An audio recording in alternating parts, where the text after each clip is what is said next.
We expand on the conversation to speak on the impact the U.S. election will have on South Africa. We're joined by political analyst Dr. Saisman Motlou. Dr. Motlou, a very good evening to you. Thank you so much for your time.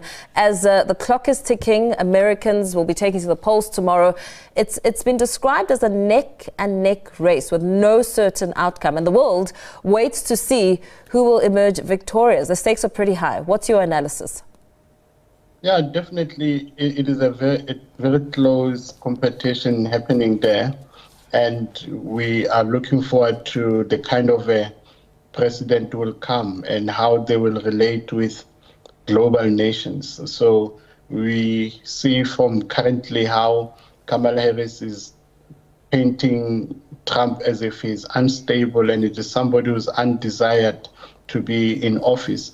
And you see more of a fear-mongering on how Kamala Harris is campaigning around Trump, while Trump is somehow painting a picture of an administration that has failed people in terms of domestic policy implementation.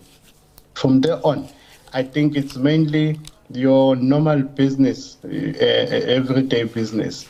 Whoever will come into power is somebody who will still have to contend with policies of violence and conflict in the Middle East, Ukraine and Russia. So they'll have to somehow present leadership in terms of what America can provide as solutions.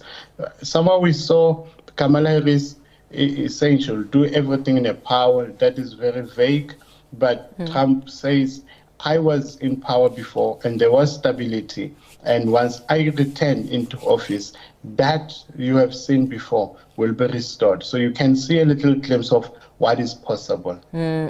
What would you say is the primary focus of both candidates? I mean, you mentioned the focus on domestic issues, but of course it gets bigger than that. There are other pressing matters to look at. In my view, I don't think so much the politics of American elections now to be based on big issues that are international. I think it has to do mainly with domestic policies. For example, the issue of immigration. It is something that is bothering Mr. Trump and his party, while Kamala is more reconciliatory, more inclusive. Then you see those divisions between the two. Another big issue is the economy, where most Americans feel that there has not been enough investment, especially in public education, schools that are not affordable for ordinary people, where if you need better prospects for children, you have to go private. But that is not enough to sustain in terms of one's income. It's a big issue, job creation. And this is what Trump is talking about, how he will have to re-stimulate the economy and job opportunities. From there on, we see another issue on health. This is where Kamala Harris seems to be saying she will implement or she intends to enhance access to public health. So it's more universal health care under Obamacare, they call it.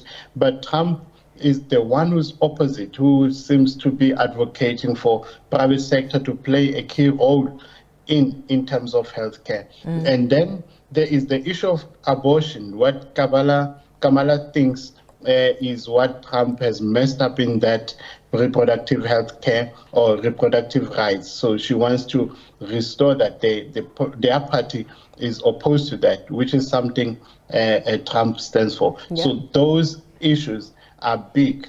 And then internationally, when you talk about violence and conflict or abroad, there are Americans who feel that their government is spending so much on supporting maybe Ukraine, supporting Israel, and providing technical support abroad. And that is to the expense. They neglect the people domestically. And that is something that is creating pressure, where people domestically are saying, look at us first. Take care of your own before you look after the world. South Africa also has a vested interest in the outcome of the election. I mean, the US is one of South Africa's main trading partners. What could a Trump presidency mean for the country's, for one, geopolitical positioning? Is there a chance at all that the US will perhaps deviate from maintaining its bilateral and trade relations with South Africa?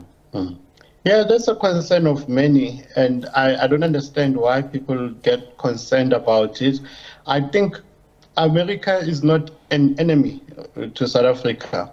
There is that long-term and long-standing relationship between the two countries. And irrespective of who the president is, from the time of Bill Clinton, Bush, Obama, you still have your more sustained regular trade relations, military cooperations, and America continued from, I think, as early as 96 or so, providing aid in terms of health and supporting in humanitarian support. So that policy has not shifted despite of who is in power. So I expect the same to remain. I don't think whether it's Kamala in power or Trump, there would be a change in these policies. And on the other hand, we know Kamala Harris likely to retain most of the policies of the Biden administration. I mean, she's already visited Africa, projecting a positive stance on her administration towards the continent, including South Africa. What would you say is, of importance in that depth as we take a look at the two candidates? I know you've said there's really not much to worry about, but how significant is it that Kamala Harris, her position is that?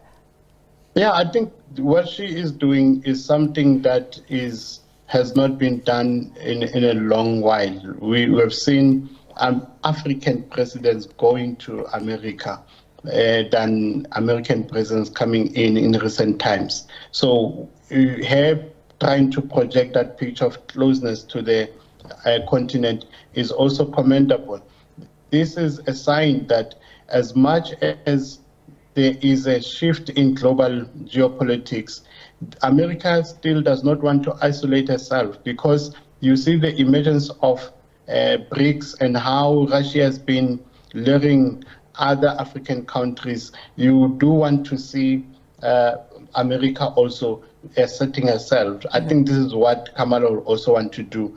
In that leadership, she is somebody who would want to make an impression that America is still in touch with Africa, and there is a hope in terms of improving relationships between the two. And very lastly, what about the expectations? What expectations will the US have on South Africa as we look to issues like the Financial Action Task Force, grey listing, and other collaborations of that sort? Definitely, like I mentioned on military cooperation, the two countries have had good relationships, and in terms of their collaboration on fighting international or organized crime, that will continue. And on grey listing, it's a very important thing. I think in the past 2-3 weeks, if I'm not mistaken, we've had some report from our government that they've been making good progress on improving on that part, because it cannot be that South Africa is seen as a free for all kind of a country where criminal elements are also thriving. There has to be some financial controls that gives credibility in how we work. So I think collaboration between South Africa and America in that regard will continue. It is not something that will be taken for granted. Very well. Thank you so much for your time. As we wrap up our conversation there, political analyst Dr. Saisman Motlou giving us a sense of what these elections mean for South Africa. We do continue in a short while to bring you more news. Stay with us.